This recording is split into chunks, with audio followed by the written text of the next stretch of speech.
서방님, 저는 당신이 남긴 것 하나만 품고 이름도 없이 살았습니다. 강원도 깊은 산골, 얼굴을 수건으로 가린 채 홀로 사는 과부가 있었습니다. 약초를 캐고 침을 놓으며 조용히 살아가는 여인. 그러나 아무도 그녀의 과거를 몰랐습니다. 새로 부임한 찰방이 그녀 곁에 머물기 시작하고 한양에서 포졸들이 마을로 들이닥치면서 7년간 봉인된 비밀이 흔들리기 시작합니다.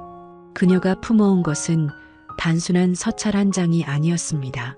그것은 억울함이었고 기다림이었으며 언젠가 반드시 꺼내야 할 진실이었습니다. 야다무아의 이야기 지금 시작합니다. 사연 시작 전 구독과 좋아요 눌러주신다면 저에게 큰 힘이 됩니다. 감사합니다.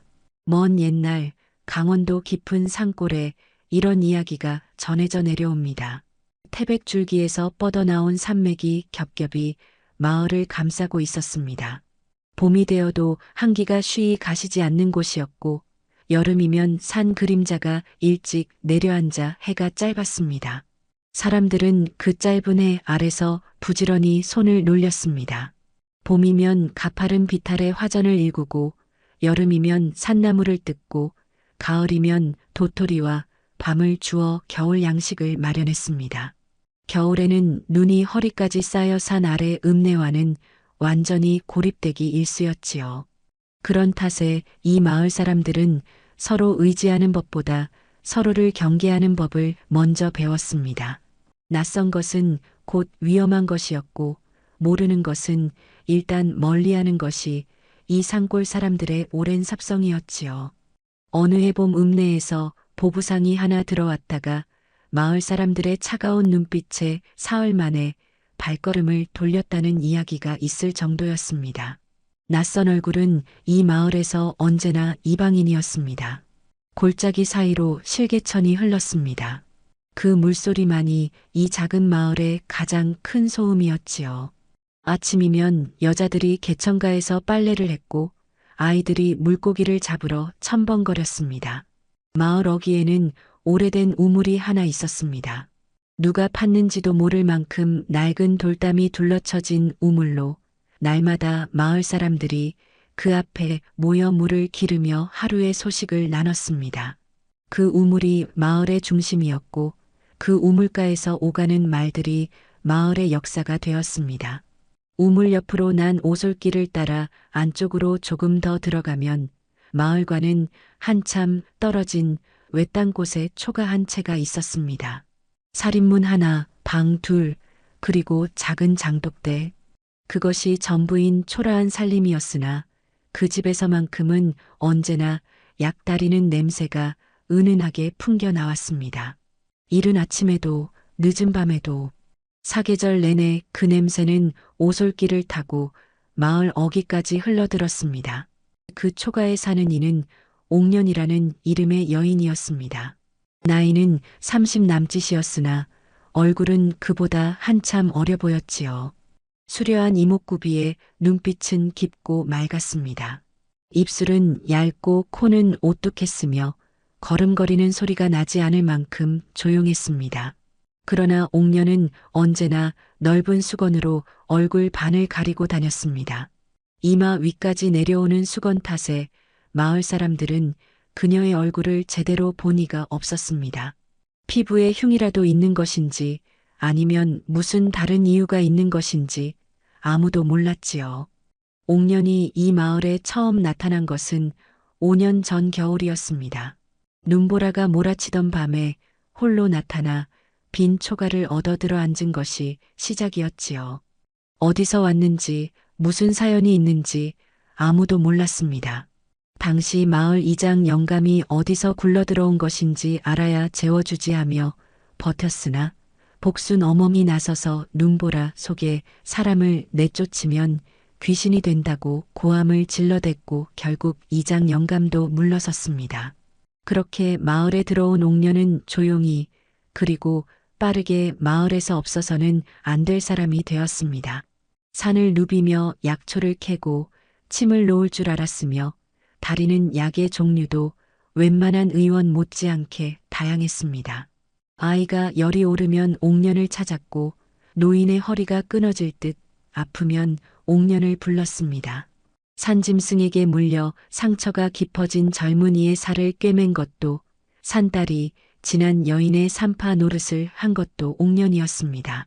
옥년은 언제나 묵묵히 왔다가 묵묵히 돌아갔습니다. 대가를 받는 일도 요구하는 일도 없었지요. 그래도 마을 사람들은 그녀를 완전히 받아들이지 않았습니다. 지나치게 아름다운 얼굴, 지나치게 조용한 과거, 지나치게 능숙한 손놀림. 그 지나침들 앞에서 사람들은 번번이 머뭇거렸습니다. 한 가지를 베풀면 10가지를 의심하는 것이 이 산골 사람들의 방식이었으니까요. 마을에서 옥년을 가장 노골적으로 경계한 이는 이장 영감이었습니다. 70을 바라보는 나이에 대대로 이 마을 이장을 맡아온 집안 출신으로 스스로를 마을의 눈과 귀라 여기는 자였지요. 허리는 굽었으나 목소리는 여전히 컸고 마을 일이라면 자신이 모르는 것이 없다고 자부했습니다. 이장 영감은 옥년을 볼 때마다 입술을 내밀며 중얼거렸습니다. 어디서 굴러들어온 것인지, 낯짝도 제대로 보여주지 않는 것이 뭔가 숨기는 것이 있는 게야. 이장 영감에게 알 수 없는 것은 곧 두려운 것이었고, 두려운 것은 제거해야 할 것이었습니다. 그 이장 영감과 사사건건 맞서는 이가 있었으니 바로 떡장수 복순 어멈이었습니다. 50이 넘은 나이에도 목소리는 우렁차고 걸음은 날쌘 복순 어멈은 이 마을에서 40년 넘게 떡을 팔아온 여인이었습니다. 남편을 일찍 여의고 자식 셋을 혼자 키워낸 사람답게 세상사에 아프고 쓴 것을 다 알고 있었지요. 옥년이 마을에 처음 들어왔을 때 군부를 넣어주고 밥을 가져다 준 사람이 복순 어멈이었습니다. 복순 어멈은 늘 말했습니다. 사람 됨됨이는 살아온 길이 아니라 지금 내딛는 걸음으로 보는 것이요. 그 말대로 옥년의 걸음은 한 번도 흔들린 적이 없었습니다. 마을에는 그 외에도 여러 사람이 있었습니다. 화전 농사를 짓는 억척스러운 남정네들, 개천가에서 빨래를 하며 수다를 떠는 안악들, 오솔길을 뛰어다니는 아이들. 그들 모두 옥년의 손을 한 번씩은 빌린 적이 있었지만 마음을 준 이는 드물었습니다. 그리고 그해 가을, 이 마을에 새로운 인물이 하나 들어왔습니다. 새로 부임해온 찰방 이준이었지요. 나이는 30 초반으로 몸은 마르되 눈빛은 형형하고 말수는 적대 들을 줄 아는 사람이었습니다. 이준은 부임 첫날 관아 짐을 풀기도 전에 마을을 한 바퀴 천천히 돌아보았습니다. 산세를 가늠하고 사람들의 낯을 살피고 개천의 깊이를 들여다보았지요. 그 눈길이 잠깐 우물 옆 오솔길 끝에 있는 외딴 초가에 머물렀습니다. 약다리는 냄새가 거기서 흘러나오고 있었습니다. 부임한 지 보름도 채 지나지 않아 이주는 몸져 누웠습니다. 가을 산바람이 예상보다 혹독했고 새터전에 적응하느라 제 몸을 돌보지 못한 탓이었습니다. 처음에는 가벼운 오한인 줄 알았습니다. 이주는 관아 일을 계속했습니다. 그러나 이튿날 아침 자리에서 일어나는데 몸이 천근이었고 사흘째 되던 날에는 고열이 가시지 않아 결국 눕고 말았지요. 이준의 수하들이 당황했습니다. 마을에 변변한 의원이 없었으니까요. 읍내 의원을 부르자니 하루길이 넘는 거리였고 그 사이 찰방나리의 상태는 더 악화되고 있었습니다. 수하 중 하나가 마을 사람에게 물었더니 복순 어멈이 이름을 댔습니다. 우물 옆 오솔길 끝에 사는 옥년이라는 이를 불러 그 손이 여간 아닌 게. 수하가 반신반의하며 복순 어멈을 앞세우고 오솔길을 걸어 내려갔습니다. 복순 어멈이 살인문을 두드리자 옥년이 문을 열었습니다. 복순 어멈이 사정을 설명하자 옥년은 잠시 묵묵히 있다가 약 보따리를 챙겨 따라 나섰습니다. 말이 없었습니다. 군더더기가 없었습니다. 관아 방에 들어서자마자 옥년은 이준 곁에 무릎을 꿇고 손목을 잡았습니다. 맥을 짚는 손가락이 조용했습니다. 이마를 짚어보고 혀를 보고 눈빛을 확인했습니다. 그러고는 말없이 침통을 꺼냈지요. 침을 놓는 솜씨가 예사롭지 않았습니다. 수아들이 지켜보는 가운데 옥녀는 능숙하게 혈 자리를 찾았고 침이 들어가는 순간 이준이 얼굴에서 잠깐 고통의 기색이 스쳤다가 이내 사라졌습니다. 옥녀는 침을 거두고 가져온 약재를 손수 불 위에 다리기 시작했습니다. 약 냄새가 방 안을 가득 채웠지요. 이튿날 이준의 열이 내렸습니다. 사흘째 되던 날에는 자리에서 일어나 죽을 받아먹었지요. 수아들이 감탄했습니다. 이준도 그 솜씨에 놀랐습니다.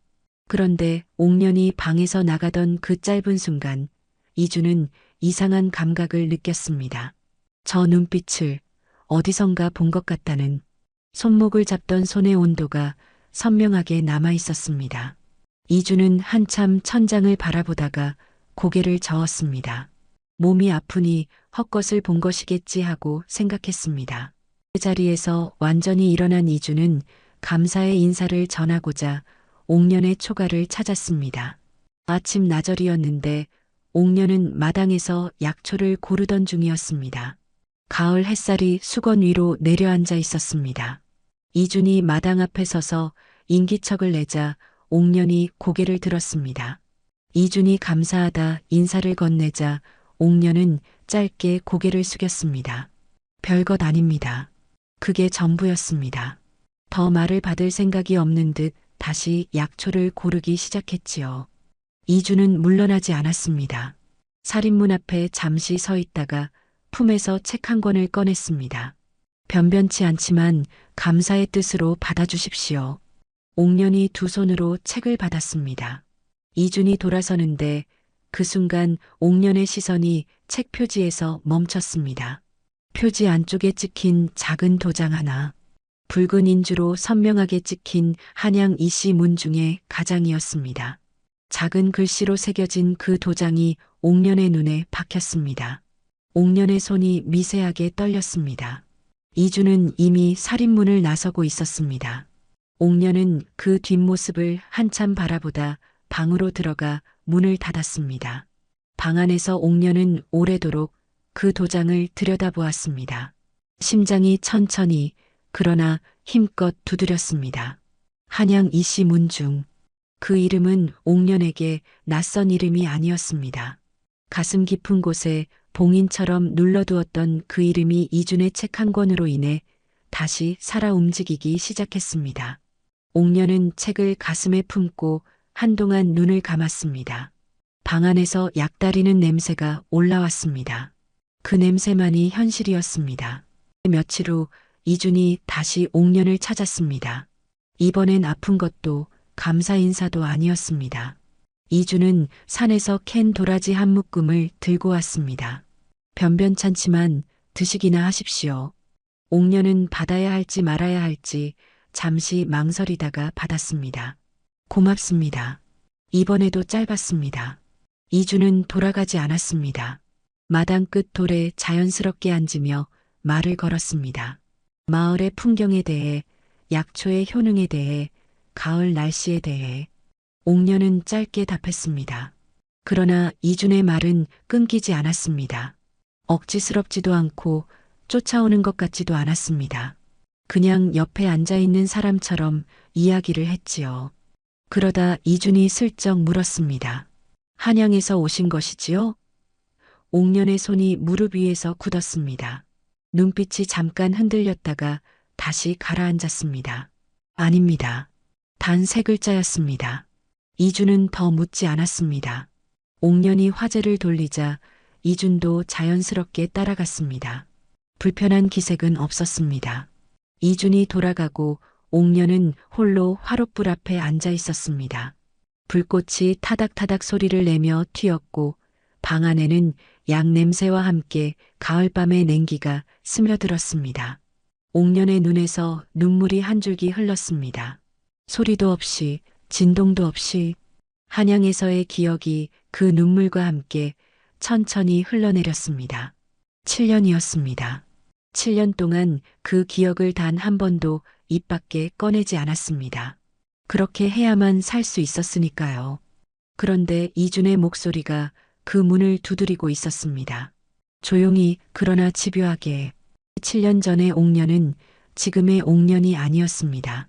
그때 옥년은 한양 명문가의 며느리였습니다. 남편은 서진사 충청도 출신으로 과거에 장원급제하여 한양에 입성한 젊은 선비였지요.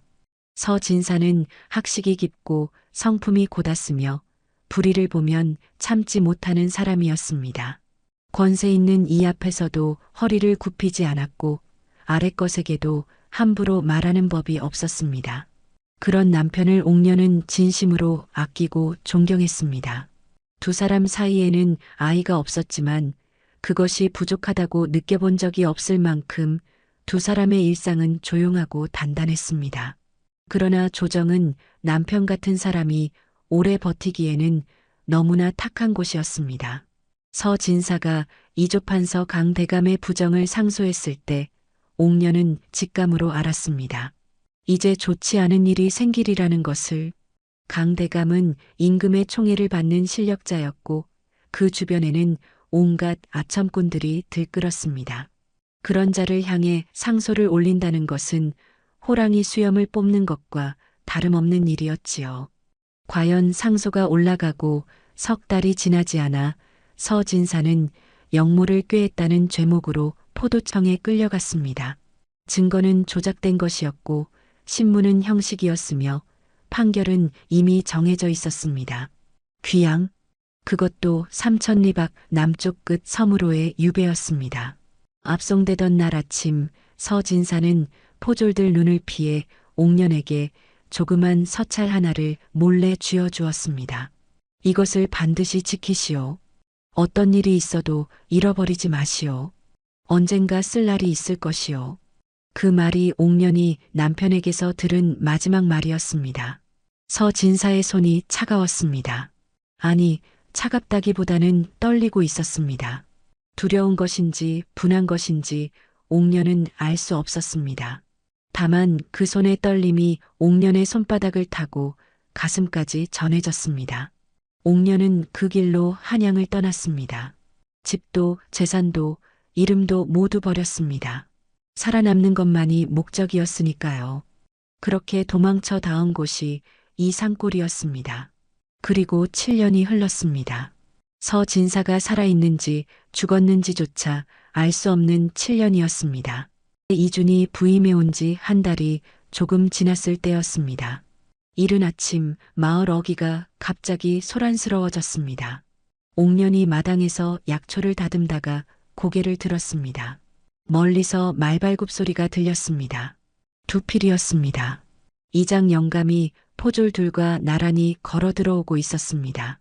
포졸들은 한양에서 온 것이 분명했습니다. 관복이 달랐으니까요. 이장 영감의 얼굴에는 평소와 다른 빛이 돌고 있었습니다. 어딘가 기대에 찬 그러면서도 조심스러운 표정이었지요. 뭔가 오래 기다리던 것이 왔다는 얼굴이었습니다. 우물가에 모여있던 마을 사람들이 발걸음을 멈췄습니다. 포졸 하나가 그들을 향해 소리쳤습니다. 역적 서진사의 처를 찾는다. 행방을 아는 자는 고하라. 마을이 순식간에 얼어붙었습니다. 사람들의 시선이 슬금슬금 서로를 향했습니다. 그리고 몇몇의 눈이 아주 짧게 우물 옆 오솔길 쪽으로 움직였습니다. 옥년은 그 순간을 살인문 틈으로 보았습니다. 피가 발끝에서 머리끝까지 한 번에 쏠리는 느낌이었습니다. 다리가 굳었습니다. 숨이 얕아졌습니다. 손이 반사적으로 품 안을 더듬었습니다. 서찰이 있었습니다. 7년을 한시도 몸에서 떼어놓지 않은 그것이 여전히 거기 있었습니다. 이장 영감의 시선이 서서히 오솔길 끝을 향했습니다. 옥년은 숨을 죽이고 문틈에서 몸을 뒤로 물렸습니다. 심장이 방망이 질쳤습니다. 7년 동안 이런 날이 올 것이라 알고 있었습니다. 그러나 알고 있다는 것과 실제로 닥치는 것은 전혀 다른 일이었습니다. 복순 어멈이 앞으로 나섰습니다. 다른 사람들이 고개를 숙이거나 뒷걸음치는 사이 복순 어멈은 포졸들 앞으로 성큼 걸어갔습니다. 허리에 손을 얹은 채로 당당하게 섰지요. 역적 가족이라고요? 허허, 우리 마을에 그런 사람이 어디 있다고요. 우물 파고 화전 일구며 사는 것들 뿐인데 한양 대감집 마나님 같은 분이 여기 어찌 오겠소? 복순 어멈의 목소리는 크고 막힘이 없었습니다. 포졸들이 잠시 머뭇거렸지요. 이장 영감이 복순 어멈의 옆구리를 팔꿈치로 쿡 찌르며 나서려 하는데 그때 관아 쪽에서 발소리가 들렸습니다. 이준이 찰방 복장을 갖춰 입은 채 걸어왔습니다. 걸음이 서두르지 않았습니다. 그러나 눈빛은 이미 상황을 파악하고 있었지요. 이준은 포졸들 앞에 서서 그들의 패를 확인하고 나직하게 물었습니다. 공문은 있소?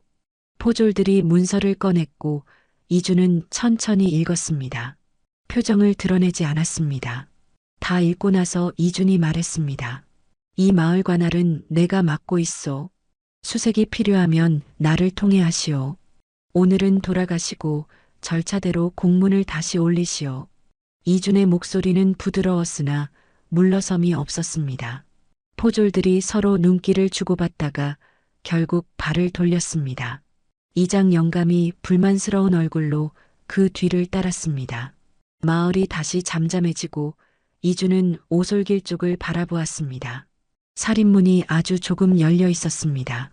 그 틈 사이로 눈이 하나 빠르게 사라졌습니다. 이준은 아무 말 없이 관아로 돌아갔습니다. 수아들이 따라붙어 뭔가 물으려 했으나 이준은 손을 들어 막았습니다. 말이 필요 없었습니다. 그날 밤 옥녀는 짐을 꾸리기 시작했습니다. 약재 몇 가지, 옷가지 하나, 그리고 서찰, 보따리가 작았습니다. 7년을 살아온 자리치고는 너무 작았습니다. 옥녀는 보따리를 묶으면서 아무 생각도 하지 않으려 했습니다. 생각을 하면 손이 멈추었으니까요. 이튿날 이른 아침 옥년이 보따리를 들고 살인문을 나서는데 오솔길 입구에 누군가 서 있었습니다. 이준이었습니다. 등 뒤로 산이 있었고 앞으로는 새벽 안개가 깔려 있었습니다. 이준은 옥년의 보따리를 보고도 놀란 기색을 드러내지 않았습니다.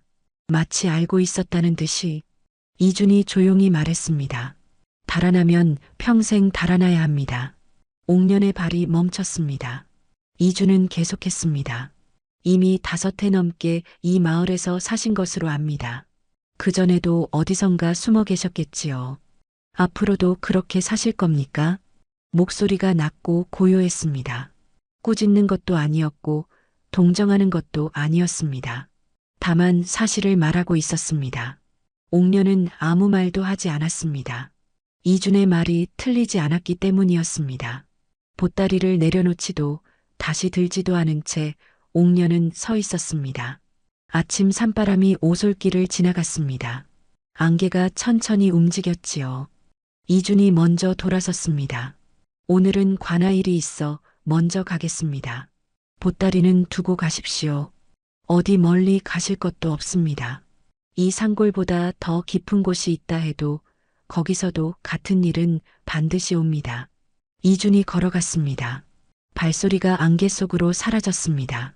옥년은 오래 그 자리에 서 있었습니다. 오솔길 끝 초가에서 약다리는 냄새가 흘러나왔습니다. 아직 불이 살아 있었습니다. 옥년은 천천히 살인문 안으로 걸어 들어갔습니다. 보따리를 방 안에 내려놓았습니다. 짐을 도로 풀지는 않았습니다. 그렇다고 다시 매지도 않았습니다. 그것이 지금 옥년이 할 수 있는 최선이었습니다. 사흘이 지났습니다. 이준이 약재를 구한다는 핑계로 옥년의 초가를 다시 찾았습니다. 옥년은 마당에 있었고 보따리는 아직 방 안에 있었습니다. 두 사람은 말없이 잠시 마주보다가 마당 끝 돌에 나란히 앉았습니다. 이준이 먼저 입을 열었습니다. 솔직히 말씀드리겠습니다. 옥년이 눈을 들었습니다. 저는 한양 이씨 문중 사람입니다. 서진사 어른과는 먼 친척벌이 되지요. 직접 뵌 적은 없지만 그분 이야기는 들었습니다. 옥년의 손이 무릎 위에서 조용히 모아졌습니다. 서진사 어른의 영모 혐의가 사실이 아닐 수 있다는 것도 알고 있습니다. 당시 상소 내용과 그 직후의 정황이 지나치게 맞아떨어졌습니다. 누군가 치밀하게 꾸민 것이라고 생각한 사람이 저뿐은 아니었습니다. 옥녀는 오래 침묵했습니다. 이준도 재촉하지 않았습니다. 마당 안의 오동나무 잎이 바람에 흔들렸습니다. 잎이 하나 떨어졌습니다. 또 하나가 떨어졌습니다. 한참 만에 옥년이 입을 열었습니다. 처음으로 목소리가 낮고 조심스러웠습니다. 나리는 왜 그것을 저에게 말씀하시는 것입니까? 이준이 답했습니다. 왜냐하면 낭자께서는 그것을 알고 계실 것이기 때문입니다. 그리고 지금 그것을 품은 채 이 산골에서 썩어가고 계시기 때문입니다. 그 말에 옥년의 눈이 흔들렸습니다. 5년, 아니 7년 만에 처음으로 누군가가 제대로 자신을 들여다본 것 같은 느낌이었습니다. 숨어서 사는 것을 삶이라 부를 수 없다는 것을 옥년도 알고 있었습니다. 다만 그 말을 입 밖에 낼 수 있는 사람이 없었을 뿐이었지요. 옥년은 오동나무 잎이 하나 더 떨어지는 것을 바라보며 말했습니다. 내일 다시 오십시오. 이준이 일어서며 고개를 끄덕였습니다. 더 묻지 않았습니다. 그것으로 충분했습니다. 열흘 후 한양에서 새로운 공문이 내려왔습니다. 역적 서진사의 가솔 및 연루자를 모두 색출하여 압송하라는 명이었습니다. 이전보다 한층 강화된 내용이었지요. 이준의 책상 위에 그 공문이 펼쳐졌습니다. 이준은 공문을 읽으며 굳은 표정으로 앉아 있었습니다. 촛불이 흔들렸습니다. 그리고 다음 날 이장 영감이 관아를 찾아왔습니다. 이준이 자리를 비운 사이에 왔습니다. 이장 영감은 수아에게 문서 한 장을 내밀었습니다. 직접 관아에 고변서를 남기고 돌아간 것이었지요. 고변서에는 또렷하게 적혀 있었습니다. 우물 옆 오솔길 끝 초가의 과부 옥년이 역적 서진사에 처일 것이라는 내용이었습니다. 이준이 돌아와 그 고변서를 보았습니다. 공문과 고변서 두 가지가 이준의 앞에 놓였습니다. 공문대로 움직이면 옥년을 압송해야 했습니다. 고변서가 있으니 더 이상 모른 척할 명분도 없었습니다. 이준은 그날 밤 관아에서 혼자 불을 켜놓고 앉아 있었습니다. 촛불이 반절로 줄어도 이준은 움직이지 않았습니다. 창밖에는 가을바람이 불었습니다. 공문을 따르는 것은 쉬웠습니다. 그것이 관원의 도리였으니까요. 그러나 이준의 머릿속에는 7년 전 서진사가 올린 상소의 내용이 맴돌고 있었습니다. 그리고 그 상소 이후 강 이조 판서가 빠르게 세력을 불렸다는 사실도 이준은 자신이 지금 어떤 선택을 해야 하는지 알고 있었습니다. 다만 그 선택의 무게를 감당할 준비가 되어 있는지를 스스로에게 묻고 있었습니다. 이준은 날이 밝기 전 옥년의 초가로 갔습니다. 살인문을 두드리자 옥년이 나왔습니다. 잠을 자지 않은 것이 분명했습니다. 눈빛이 또렷했고 얼굴에 긴장이 서려 있었습니다. 이미 알고 있다는 얼굴이었습니다. 이준이 말했습니다. 이장 영감이 고변했습니다. 공문도 내려왔습니다. 제게 주어진 시간이 많지 않습니다. 옥년은 고개를 끄덕였습니다. 그래서 나리께서는 어찌하실 생각이십니까? 이준이 대답했습니다. 낭자께서 갖고 계신 것을 보여주십시오. 서진사 어른이 쥐어주신 그것 말입니다. 옥년이 오래 이준을 바라보았습니다. 그 눈 안에서 무언가가 무너지는 것 같았습니다. 7년 동안 혼자 지고 온 무게가 조금씩 흔들렸습니다. 옥년은 천천히 품 안에서 서찰을 꺼냈습니다. 7년을 품어온 것이었습니다. 종이는 낡고 가장자리가 해져 있었지만 글자는 선명했습니다. 얼마나 많은 밤을 이 서찰을 쥔 채로 잠들었는지 모를 일이었지요. 이준이 서찰을 받아 펼쳤습니다. 읽는 동안 이준의 눈이 점점 좁아졌습니다. 이마에 주름이 잡혔습니다. 다 읽고 나서 이준은 한동안 아무 말도 하지 않았습니다. 새벽바람이 차가웠습니다. 마당 안호동나무가 흔들렸습니다. 이준이 마침내 입을 열었습니다. 이것이 있었군요. 7년 동안. 그 말 속에는 여러 가지가 담겨 있었습니다. 놀라움도 안타까움도 그리고 무엇인가 단단해지는 결기도. 이준이 서찰을 곧게 접어 옥년에게 돌려주며 말했습니다.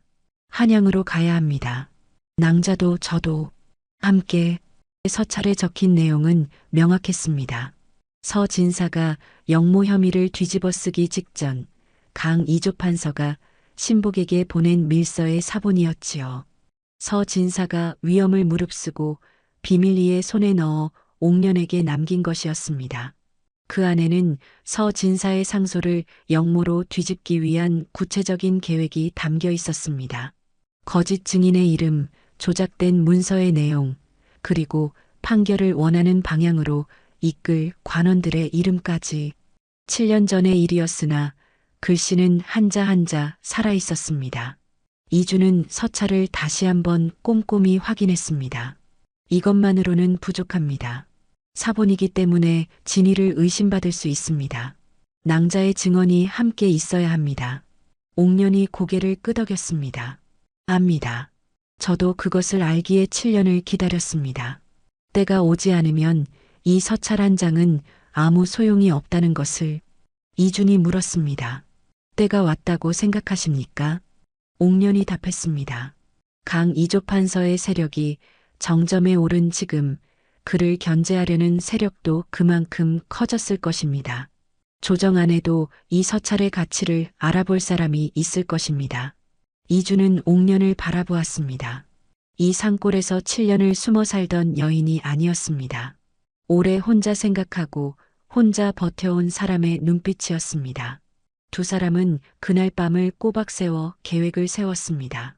한양으로 떠나기 전날 밤, 옥년은 홀로 화롯불 앞에 앉아 있었습니다. 불꽃이 작게 타고 있었고 방 안은 고요했습니다. 5년을 살아온 초가였습니다. 굶은 날도 있었고 눈보라치는 밤의 땔감이 다 떨어진 날도 있었습니다. 지붕에서 빗물이 새어 방바닥에 함지를 놓았던 날도 있었지요. 그래도 이 방은 옥년이 살아남은 곳이었습니다. 숨어 사는 것과 살아남는 것은 달랐지만 그 두 가지가 이 방에서는 같은 것이었습니다. 옥년은 수건을 손에 들었습니다. 7년 동안 얼굴을 가리던 그 수건을. 손바닥 위에서 수건이 가볍게 접혀 있었습니다. 옥년은 천천히 거울 앞에 섰습니다. 수건을 내려놓았습니다. 거울에 비친 얼굴을 오래 들여다보았습니다. 낯설었습니다.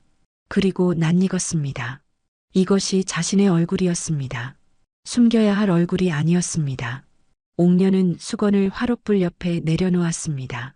더 이상 그것이 필요 없었습니다. 내일부터는 이 얼굴로 걸어가야 했습니다. 이준과 옥년은 이른 새벽 마을을 떠났습니다. 복순 어멈만이 살인문 앞에 나와 두 사람을 배웅했습니다. 복순 어멈은 아무것도 묻지 않았습니다. 다만 옥년의 손을 한번 꼭 잡았다가 놓았지요. 그 손이 따뜻했습니다. 옥년도 아무 말하지 않았습니다. 두 사람의 눈에 말이 가득했습니다. 새벽 안개가 오솔길을 덮고 있었습니다. 한양까지는 나을 길이었습니다. 옥년은 이준의 수화 행세를 하며 동행했습니다.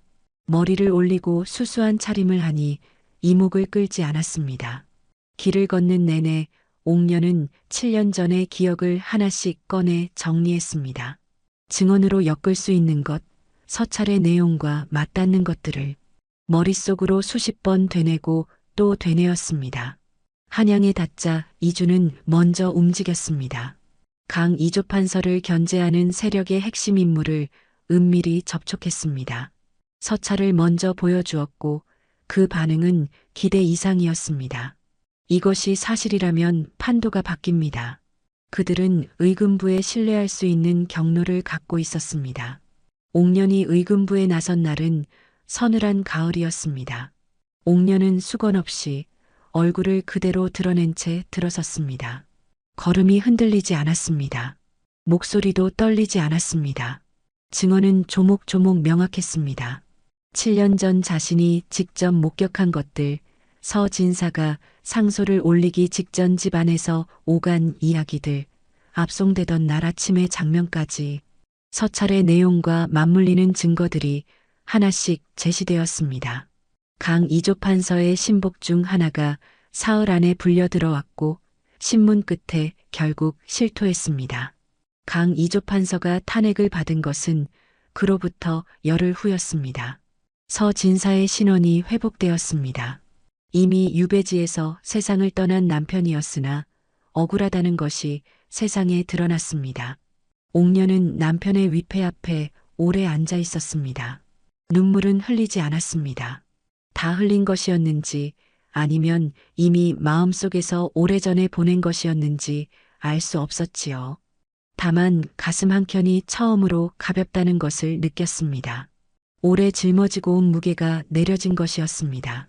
서 진사가 쥐어주던 그 떨리는 손의 온도가 마침내 작별을 고하는 것 같았습니다. 나라에서는 옥년의 일을 두고 한동안 의논이 많았습니다. 의원의 솜씨와 담대한 지혜, 그리고 7년을 버텨온 인내가 조정의 귀에까지 닿은 것이었지요.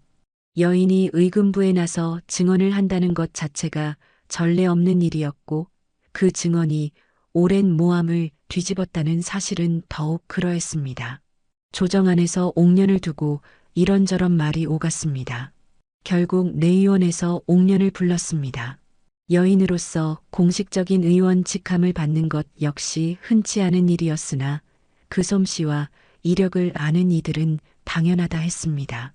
옥년은 내의원에서 자신의 이름으로 일했습니다. 오래 감추어온 이름이었습니다. 수건으로 가리던 얼굴이었습니다. 이제는 그 어느 것도 가릴 필요가 없었습니다.